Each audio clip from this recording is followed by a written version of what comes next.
Welcome back to the corner, Dub's Corner, the only corner where we're selling statistics and knowledge and not dope and pussy. We're gonna do things a little different today. We're gonna do NFL first, and then we're gonna do, instead of just a straight up college football recap, we are going to do some of my favorite offenses and top offenses in college football, and just kind of look at some of their recent games this past week, if they were in a good game, and some just everybody's look this far through the season, because pretty much every team has had a good game or a ranked game. So take a look at who's doing what. With the NFL, we've got Christian McCaffrey is on track to be used the most in NFL history. He had 27 touches alone between receptions and rushing attempts. That does not include targets, because we'll get to that. It's insane.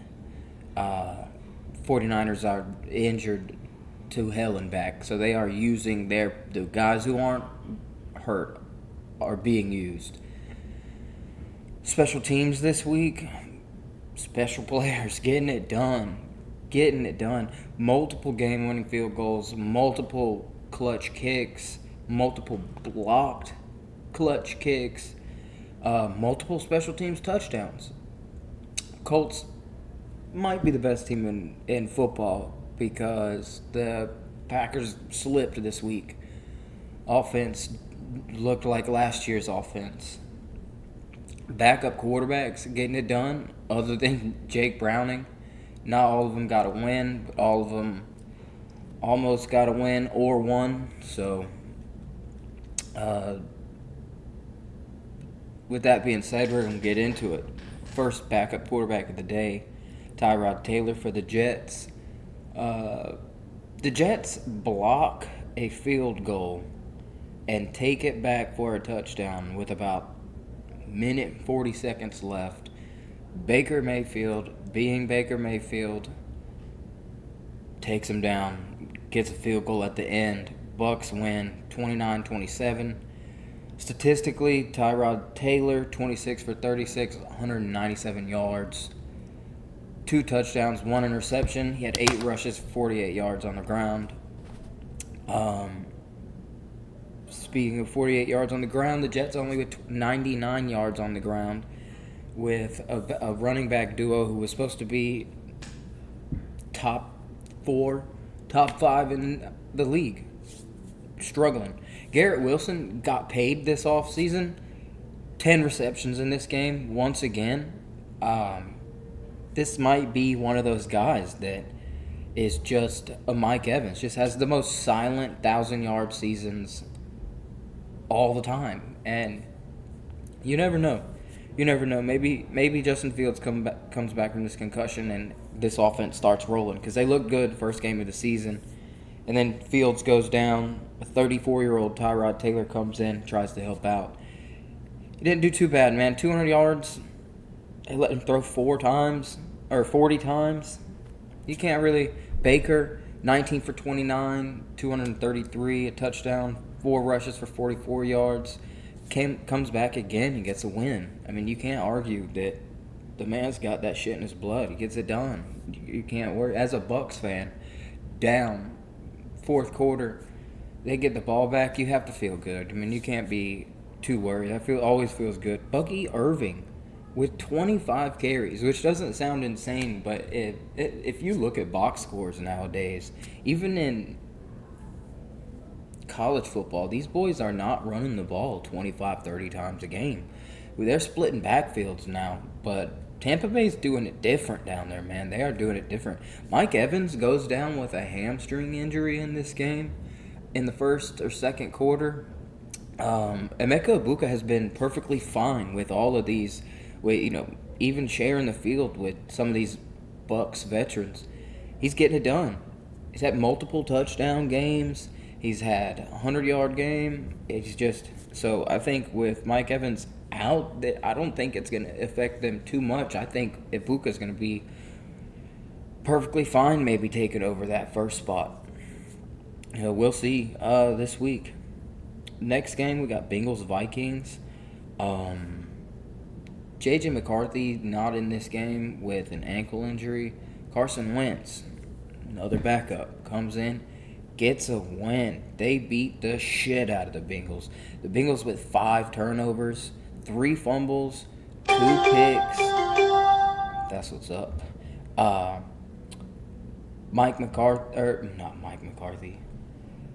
J.J. McCarthy might have lost his job. Carson Wentz didn't really do anything insane, but 177 yards and 2 touchdowns. When your defense is getting 5 turnovers in a game, you really can't. You don't really have to do too much. You don't really. Especially as well when your running back has 16 rushes for 116 yards and 2 touchdowns. Your defense has a pick 6. Isaiah Rodgers, a Super Bowl champion with the Eagles last year, has maybe one of the best defensive games you'll ever see in your lifetime. But the Vikings go to Dublin this weekend against the Steelers, who we're about to get right into because, good Lord, Steelers get a win 21-14 away against the Patriots. But the Patriots with almost 400 yards of offense, they had 5 turnovers on offense, 4 fumbles. Both their running backs had a fumble. Quarterback had a fumble. All 3 of them lost it. Fans are screaming for Trayvon Henderson to be put in the game. I mean, we'll get into it in the Browns game, but we are very much seeing why Ohio State won a national championship last year. 100%. On top of that, Drake May throws a pick. Hunter Henry, 8 receptions for 90 yards, 2 touchdowns. Drake May, 28 for 37, 268, 2 touchdowns. Pick, like I said. 9 different players with the reception. Easily could have won this game. On top of the pick that he threw was on the 4-yard line 7 seconds before the half. Down by 3, I believe. Down by 7. So, I mean, Steelers win 21-14, but this game could have gotten very ugly without those fumbles. Honestly, the Steelers have got to get something figured out. Colts, Titans next. Like I said, Colts might be the best team in ball. Danny Dimes, 18 for 25 and a tutty. Fewest punts in the Super Bowl era the Colts have. Had their first punt this week. First punt all year long. They get the win 41-20. Jonathan Taylor, 17 for 120 yards. Not his first 100-yard game of the year, at least his second. He had 3 touchdowns. Cam Ward sacked 4 more times in this game.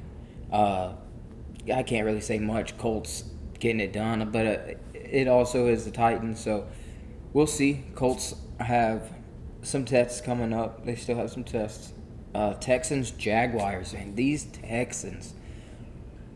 C.J. Stroud, all week long I've seen the meme of him talking to Caleb Williams in both of their rookie years, saying, you gotta stop taking them sacks, blah, blah, blah. Just being ignorant, just being a young, cocky asshole. Lawrence, super inaccurate, 50% completion rating. Again, C.J. Stroud, 2 picks. Half the yards that he had were to Nico Collins. Texans still have no running game. Chubb has led in rushing yards every single year this year. The man has had 3 surgeries on his knees. There is no reason that Nicholas Chubb should be your leading rusher every single game. It doesn't It should not be working like that. Travis Hunter with only 2 targets on offense. He only had 1 reception. He had 6 tackles, though. So it looks like they're still kind of trying to figure out what they got. But still, Jags get the win, 17-10. So you can't argue with it. Jacksonville's got something popping down there. We're going to move on to this Falcons-Panthers game. Now, I watched this game at my dad's house with him and my papa. The Falcons fans are not surprised. You'd think they would be absolutely pissed with this team. They're not surprised with how it's gone. Tom Brady has absolutely cursed this team. That's one of the reasons I've switched over to be a Jets fan. Which ain't much better. But, hey, get off of my wall. But Michael Penix got benched. 18 for 36, 172 yards, 2 picks. Atlanta special teams, they cut Young-Ho Koo. Signed Parker Romo after going 5 for 5 with the game winner. He goes 0 for 2 on field goals. Punts, even. Trash. Pinion. 3 punts for 96 yards, and 1 of them were for 41. I mean, what are we doing? What are we doing? We have such a young team, so where is the money? Let's get a... Just don't understand that. Young-Ho Koo was, I believe, the most accurate kicker over 50 yards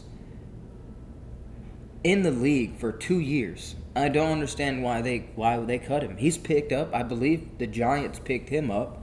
So, the leading tackler for the Falcons was a safety. Never good. Never good when your DB is your leading tackler.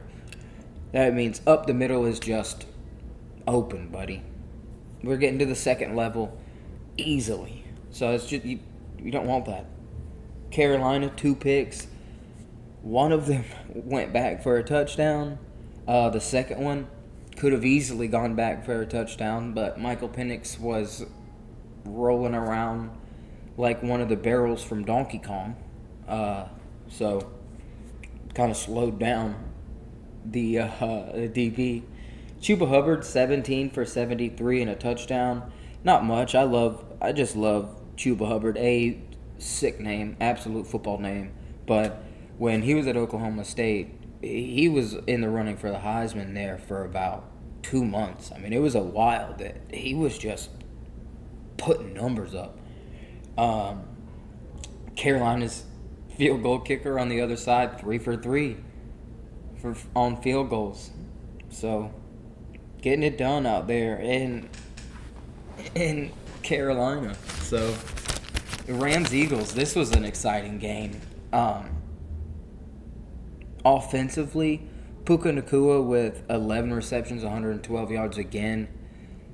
Third 10-yard reception, 100-yard game in a row. The kid is just on fire. Jalen Hurts, 21 for 32, 226 yards and 4 touchdowns. 3 of them passing, 1 of them rushing. The boys were on one today. After last week, he barely had 100 yards passing. Saquon, only 18 for 46. I mean, obviously, still Saquon Barkley, but just after last year, there's no way he's topping what he did last year. So, A.J. Brown, 6 receptions for 109 yards and a touchdown. Smitty and Goddard with a touchdown as well. Eagles with 2 blocked field goals in the fourth quarter alone. The second one for a game winner that Jordan Davis picked up and ran 18 miles an hour back for a touchdown. So, tush push is still absolutely a thing. They said they were going to be calling it tight, but they, still get a touchdown off the tush push. Raiders and Commanders. Offensively, this game was an absolute beauty to see. Absolute beauty to see.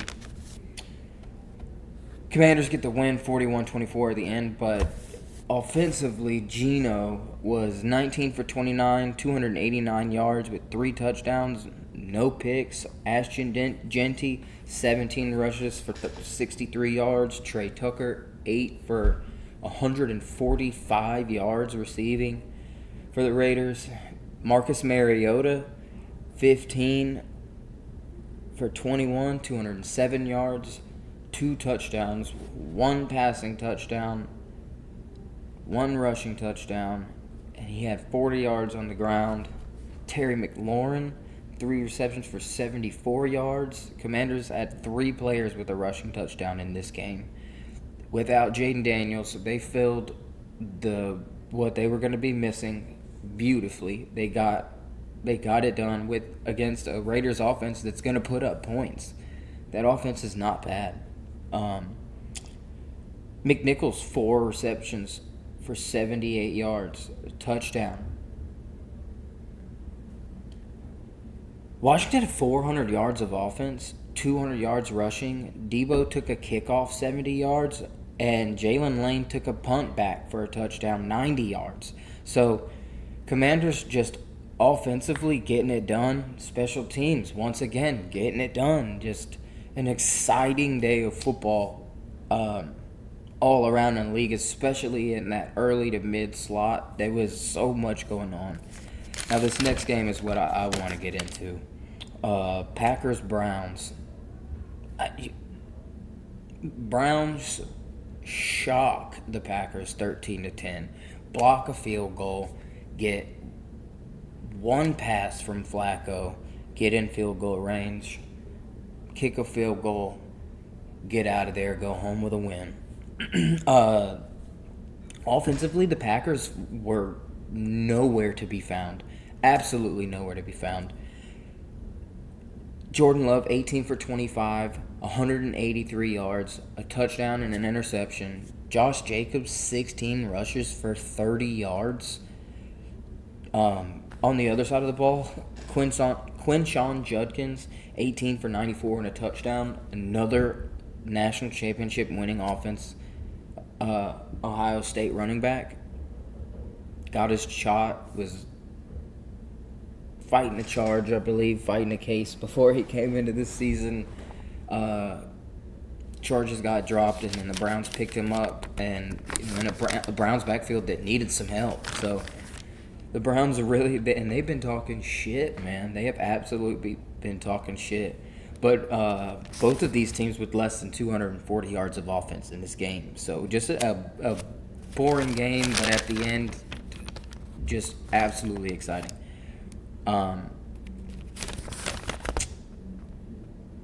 Get the win 13-10.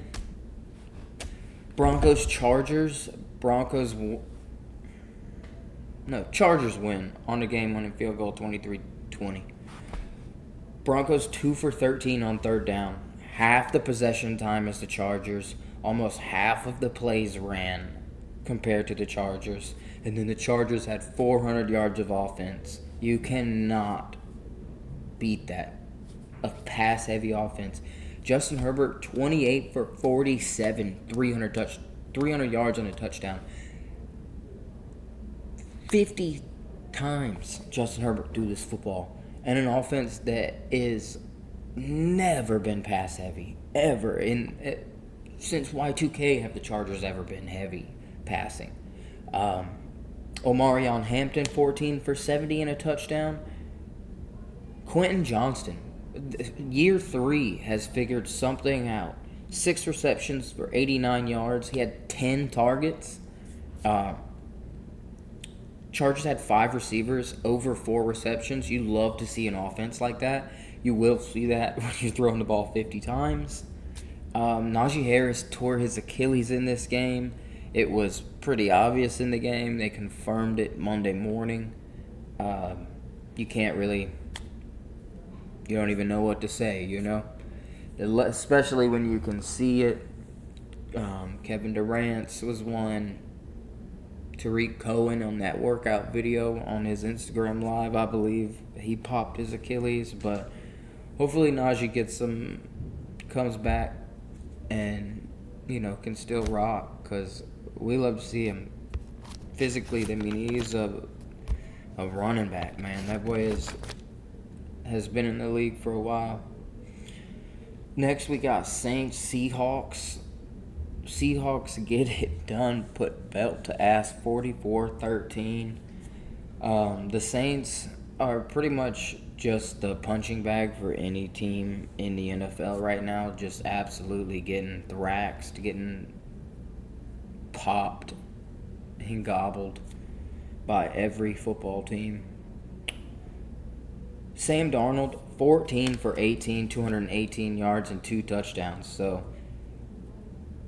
when they did get it done, he didn't have too many yards, but he's getting it done. But when you got when you've got your running back getting it done the way that Kenneth Walker's been getting it done, you don't have to do too much. Kenneth Walker, 2 touchdowns. Smith and Jigba has figured it out this year, has really been contributing to this offense with DK Metcalf and Tyler Lockett gone. Just 5 receptions for 96 yards and a touchdown. Torrey Holton, punt return touchdown. Once again, special teams, special plays, getting it done today. Chris Olave, with everybody talking about him getting hospital passes all the time. 10 receptions, only 57 yards, but 10 receptions in an offense like that is can't really argue with him. He's got one of my favorite college football performances of all time with Justin Fields in Ohio State, I believe, against Clemson, and one more game. But I think in the game, Justin Fields had 5 touchdowns. There were some deep balls Chris Olave was reeling in. It was just super, super fun to watch. Next game, we got Cardinals 49ers. An absolute 49ers are using the 3 boys that they have for everything they have on offense. Another backup quarterback, Mac Jones, 27 for 41, 284 yards and a touchdown. His interception was pretty bad, threw it right to him. Then went in his post-game presser and said, "I hope we did catch it." Blah, blah, blah. Mac Jones, man. He is Mac Jones. McCaffrey's on track for the most touches ever in NFL history. We talked earlier, had 27 touches, but he was 17 for 52 on the ground, and then he had 10 receptions for 88 yards through the air on 15 targets. Ricky Pearsall, 8 receptions, 117 yards on 11 targets. Mac Jones obviously has 2 favorites in this offense. They are doing perfectly fine without Brock Purdy. I think everybody has been saying that for 2 years, though, that you could plug anybody into Kyle Shanahan's offense and get it done, quarterback-wise. So, Mac Jones might be, but they paid Brock Purdy. What are you going to do? What are you going to do? You got to trade him. Who's going to take Brock Purdy in that contract, though? Not me. Better not be the Jets. It might be the Jets. Let's be honest. It might be the Jets. Cowboys and Bears next, man. Bears ball out on the Cowboys, 31-14. These Cowboys are missing out on defense.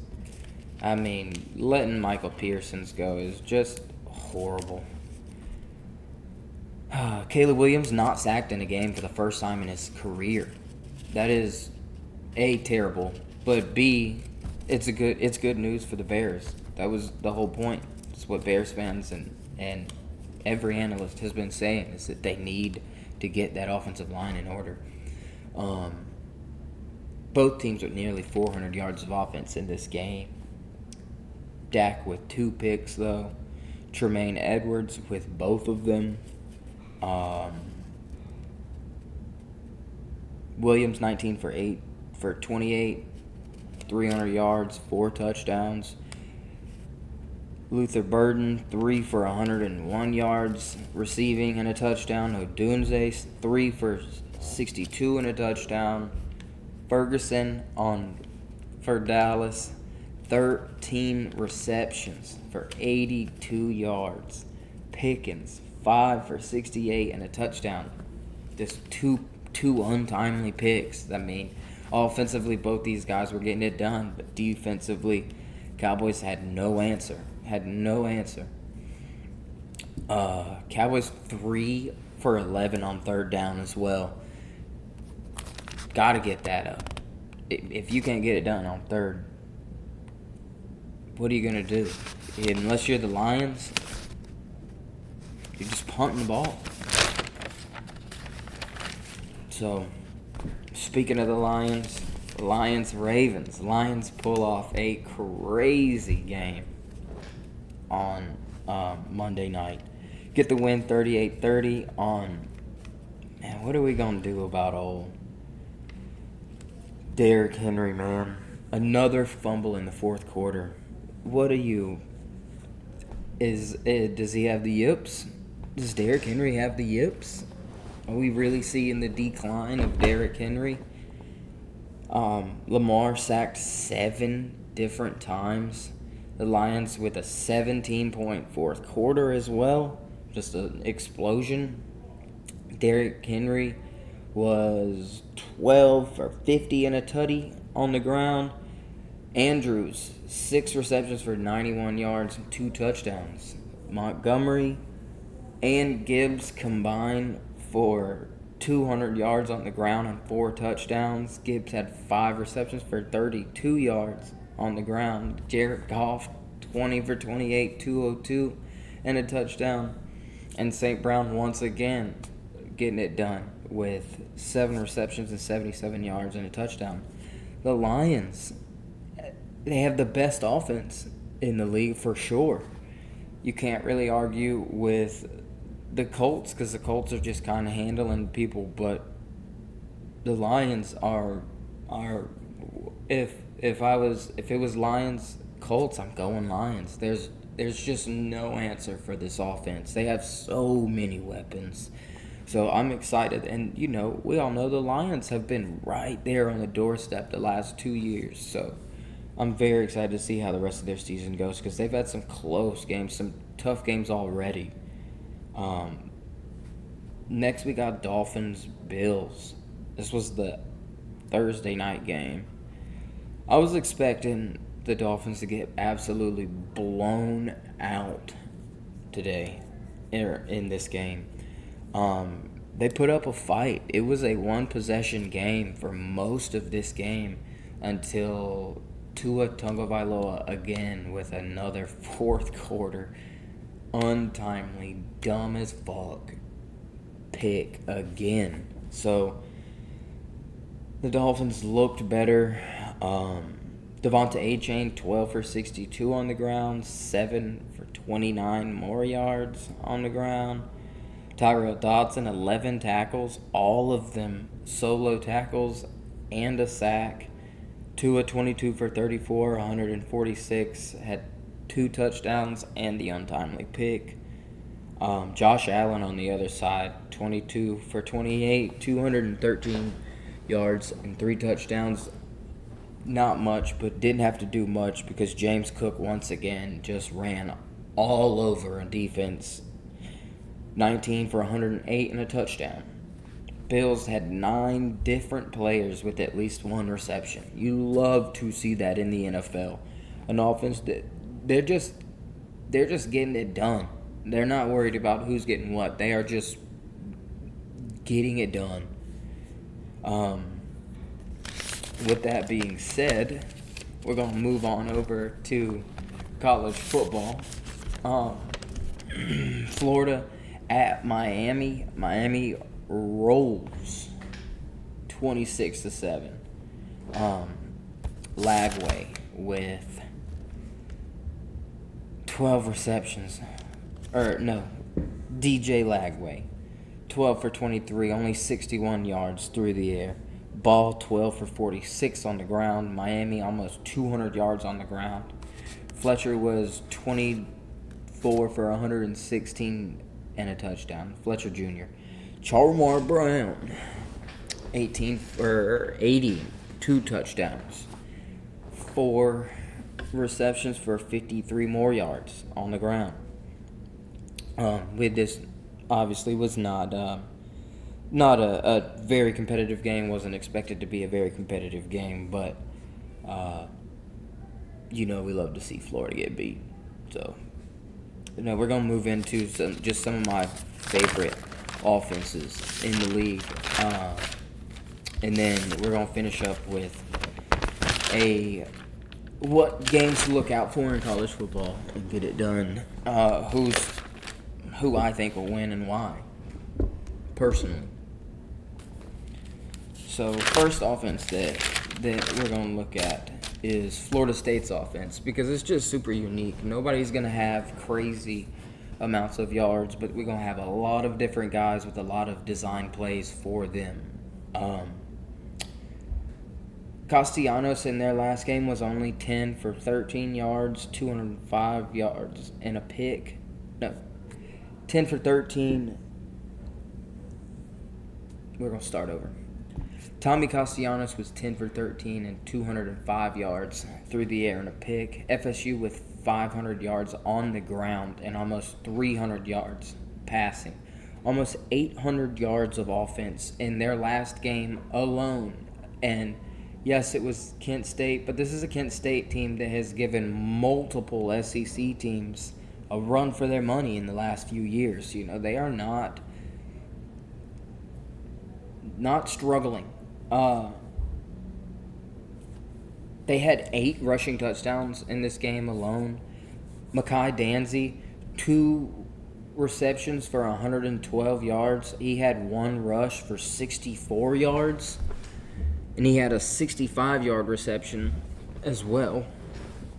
That was part of that 112 yards. But Mekhi Danzy might be one of my favorite players to watch in the NFL right now, because on the end around, he just looks like a gazelle. The boy's just the longest strides, just runs by people. The way he runs, he looks 6'4". He's listed only 6'1", I believe, maybe 6'2", but he looks massive. Like I said, week 1 in the Alabama game, he had 2, I believe it was 2 records, but I know he holds the 400-meter sprint Florida State record. So, he's just fast, man. He's fast. Texas Tech's offense, they get it done against Utah, and really their only test this season. Morton left again with an injury for the second time this season. I don't really understand why he keeps leaving. That might be a problem, but they say he's okay. There's no problem. He was 12 for 19 for 142 yards and 2 picks before he left. So there's a question there, but they don't really have too many tests throughout the rest of the year. They've got Kansas, K-State through, but both those teams have really struggled this year. So offensively, they're just going to kind of put up numbers. And when, the rain game they did have this past week, they put up numbers too. I believe it was 31-10. So they put up 500 yards against a ranked Utah team. Carter Jr., 7 receptions for 49 yards and a touchdown. Dickey, 13 for 67 on the ground, 2 touchdowns. Had 3 receptions for 20 more yards on the ground through the air. The kicker hit a 48-yarder. So obviously it's not. They're playing in a conference where there's not too many big schools. Some of these schools have problems with their kicking ability. He was good. He was 100% and had a 58-yarder. Season-wise, Texas Tech is averaging 7.8 yards per play. They are averaging 573 yards a game, having 2,300 yards through the season through 4 games. This is by far one of my favorite offense to watch. There's sometimes they've got 11, 12, 13 different guys with a reception. So, Ole Miss, not really their offense as a whole, but right now, one of my favorite offenses to watch because of this quarterback battle that they have. On top of they're playing LSU this week, and we've got a little coach problem. We got a little Lane Kiffin situation going on. I love their quarterback that they have going on right now. He's a senior transfer from, I have no idea. I tried to look on ESPN, but the college he went to before, they didn't even register. Can't see it. Just have the logo on there. But Trinidad Chambliss was 17 for 27, 307 yards, and 2 touchdowns. Through the air, he was 14 for 112 on the ground in their pass game against a Tulane team that has not been bad, has tested a few teams.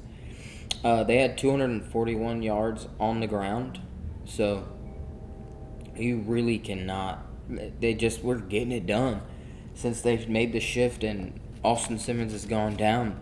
The Ole Miss, there were questions in some of their first 2 games that I just were like, offensively they're surviving. Like they're almost kind of getting lucky in the red zone. This play, but with Chambliss, it's like they're opening new doors. So, with that being said, I have the numbers for Austin Simmons through their first 2 games, and then Trinidad Chambliss's numbers through the first 2 games. And Trinidad Chambliss was in a ranked game. So, and they've got a big game coming up. I really hope that Chambliss gets the start because Simmons is a rookie. He's a freshman. Let him sit back. He got injured. He can get it back next year. Let Chambliss get himself some draft stock. He's a big boy. Austin Simmons through the first 2 games was 34 for 56. That's a 60% completion rating. 580 yards, 4 touchdowns, and 4 interceptions. A horrible touchdown to interception ratio. 1, absolutely not. Through 2 games, 157 yards. No, that's 157 quarterback rating. And then he's 16 for 69 on the ground, and a touchdown. Chambliss through the first 2 games was 42 for 62. 67% completion rating, not much better, but way better. Also throwing the ball more, so had 719 yards through the air, 4 touchdowns, no picks, 186.4% quarterback rating. On top of that, he's almost tripled the rushing yards that Austin Simmons has, 36 for 195 and 2 touchdowns. So.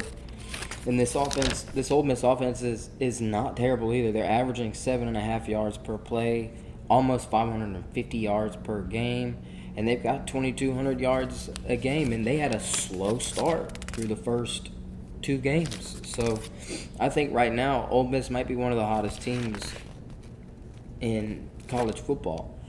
Michigan's offense, they're just one of my favorite to look at because Justice Haynes is my Heisman pick right now. He's not doing anything crazy, but he's just getting 120-yard, 150-yard games like it's nothing. His past game, he had 17 for 150 and a touchdown. If in some of these games that they've got coming up, like Ohio State, USC, who really are their only test for the rest of the year, if Underwood can kind of get some of these passing yard situations up, there's so much hype behind him. He got paid so much to switch from LSU to Michigan. I don't understand why you would do that for a kid you haven't even seen get on the field yet, but he's got the size, he's got the arm, he's got the speed. I think by the time they play Ohio State in 2 weeks, by the time they play USC in 2 weeks, and then they go and play Ohio State at the end of the year. They'll have it done. They could definitely. Justice Haynes is going to be Justice Haynes, but if their receiving core can do anything at all, they're going to be perfectly fine.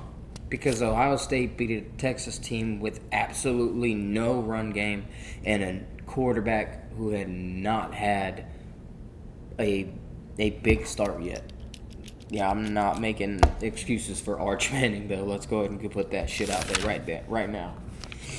Next, we got Oregon's offense. Haven't really had to test much this season, but they're always smaller. They're always faster. They're averaging 8 yards a play, 520 yards a game. They've got 2,100 yards through their 4 games. DJ Moore is 71 for 95, 11 touchdowns, and a pick. And he's gotten almost 1,000 yards passing already through 4 games. They've got 2 smaller running backs that are absolutely a problem put together with DJ Moore on top of a 6 foot, 236 pound running back that is 19 for 74 this season for 6 touchdowns. On top of my favorite tight end in college football right now, Kenyon Sadiq, who has 9 receptions for 155 yards and 3 touchdowns. And Sadiq is my favorite tight end in the league, talent-wise. My favorite tight end to watch is Charlotte's tight end because the boy's like 286 pounds. Just a big boy. Just Arthur Lynch numbers. Algie Crumpler numbers. Just a big tight end. Dan Lanning, 100%.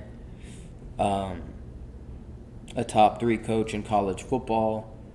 Their biggest test is against Penn State this weekend. We'll talk about that. They have Indiana and USC this season left. They really don't. If they can get this win against Penn State, they'll be fine. They'll be perfectly fine.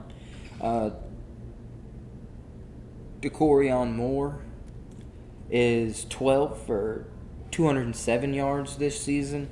Malik Benson, 14 for 201. You can't really hate on it. They just getting it done. In we'll wait. We'll get into the Penn State Oregon game. And then we've got Indiana's offense. Not really expecting it, but Indiana is running up scores to show college football something, because we've all been saying they don't play anybody, blah blah blah. They've broke 70. They've scored 63. They have Oregon and Penn State this year, but they thrashed Illinois 63-10 in a ranked game. An Illinois team that was ranked number 9. They beat the shit out of them so bad that Illinois went from 9 to 23. Next to a Notre Dame team who started 0-3 or 0-2. Also averaging 8 yards a play, averaging 588 yards per game. They've got 22,350 yards already this season. Fernando Mendoza, 73 for 99, 975 yards. They have 14 touchdowns and has not thrown a pick through 4 games. Kaylon Black, 44 rushes for 306 yards and 2 touchdowns. Kobe Martin, 25 rushes for 222 yards, 4 touchdowns. I mean, offensively, they're going to... Against Oregon and Penn State, they're going to have some questions. But last year, in the games that they did have, they got blown out. So, and then honorable mention, we've got Arch Manning, who has absolutely lost his fucking mind. For what reason? That New Orleans boy came out of him. He's 18. He went 18 for 21, 309 yards, 5 touchdowns, 3 of them passing, 2 of them rushing. He had 2 touchdowns, but it was against Sam Houston State. Had the touchdown where he taunted the DB. I don't understand why. Bubba, just play football. You're kind of the laughing stock of football through the first 3 weeks. Why are you doing this? Get a decent win, maybe, and then start talking shit. You got dogs coming up. You got some good games coming up. So hopefully, maybe Art just figured it out. Another honorable mention: John Mateer is out with a hand injury. He's going to be at least a month. With that being said, we're going to move into some of the college football games that we have coming up this weekend. First off is one upset, maybe, I think will go on. Either way, I think it'll be a good game. We've got number 24 TCU at Arizona State. I think the fact that they're going to be in Arizona State is what's going to mess with Texas Christian here. And can Sam Leavitt and Arizona State's running back duo get it done offensively? There's been moments they've looked good, and there's been moments where you're kind of like, I don't know about this. So, next we've got number 21 USC at Illinois, who this is a ranked matchup. Illinois is still number 23. Illinois is coming off of just getting the shit beat out of them against Indiana. But this is a USC offense who is also top 10. So I don't see them getting it done in this one. No, USC offense is top 5. It is a top 5. Might put Illinois out for the rest of this year. There's no way that if Illinois gets blown out by a USC team here that they get into the playoffs. There's no way. Playoff hopes will absolutely be done 5 games into the season if Illinois loses by anything more than 2 scores in this game. Number 2 Notre Dame is at Arkansas. I think they will get it done, but Arkansas is not to be slept on at all. Their quarterback gets it done. I think it will be a very close game. And Notre Dame, like I said last week, has absolutely no room to breathe with that loss that they had to, I can't remember who it was. Well, they started 0-2, not Miami, but yeah, they get it done against Purdue. They've got Arkansas. They've got USC, who eventually will be higher ranked if they get it done this weekend for sure. But then they're at Boston College, at Pitt, at Stanford. So there's not enough. Notre Dame's going to need to blow these boys out if they want to move up higher than, 18. They don't have a conference game. There is absolutely no room for Notre Dame to get any type of loss on their record or close game against an unranked team.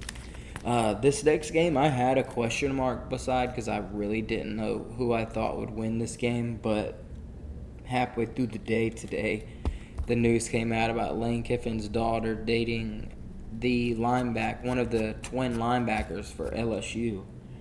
So I'm taking Ole Miss all day, baby. But with that being said, we've got number 4 LSU at number 13 Ole Miss. If Chambliss plays, I'm giving it to Ole Miss. I already was giving it to Ole Miss. But if LSU can get it together on offense and Caden Durham can get in the end zone, I think LSU will give them a run for their money, but I believe that Ole Miss will take down the number 4 team in the nation this weekend for sure. No doubt. Auburn is at Texas A&M, number 9. I think if Texas A&M wins, it will be because they are at home and not because they are better than Auburn. Auburn looked decent in Norman this past weekend. Marcel Reed needs to lock the absolute fuck in here. Like I said last weekend, he was missing so many of these tough throws, so many tight throws. It just, with coming into the season having Heisman hopes, I don't get it. I don't understand it. But this will be his. If they can blow out an Auburn team that gave an Oklahoma team who was missing John Mateer a run for their money, then I think A&M will earn their top 10 keep. We've got Oregon and Penn State, boys. The highest rank, I believe, number 3 and number 6. I don't know why I did not have that written down, but I do believe that it's number 3 and number 6. Oregon's offense needs to keep it up, but this is their first test of the season. They have not really played many. They played a Oregon State team that's been blown out pretty much 2 weeks in a row. But it's very hard to win in Happy Valley. It really is. It's hard to win. So, personally, I give it to Penn State. But we will see Oregon later in the season. I think they will make a deep run because they've got some athletes over there. And then finally, boys, we've got the Dogs playing Alabama at home. I think Ty Simpson's performance is absolutely going to determine how well the Tide does. I think Georgia's DBs need to clean it up from this Tennessee game. Play a tight game, knock the ball down. Let's not get overzealous, and just play clean, smart football. Don't play outside your means. Georgia has won 33 straight home games in Sanford Stadium, so y'all know I'm giving it to the Dogs. That is not a bet, but I do think that the Dogs will get it done this weekend. With that being said, we do have MLB playoffs coming up in the next week and a half. So,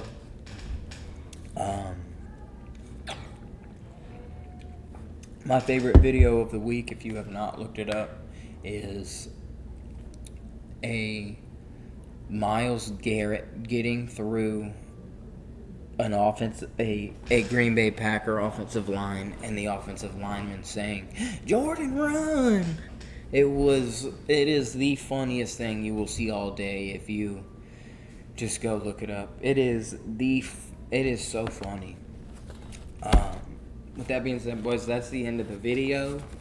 That's it. I will see y'all next weekend for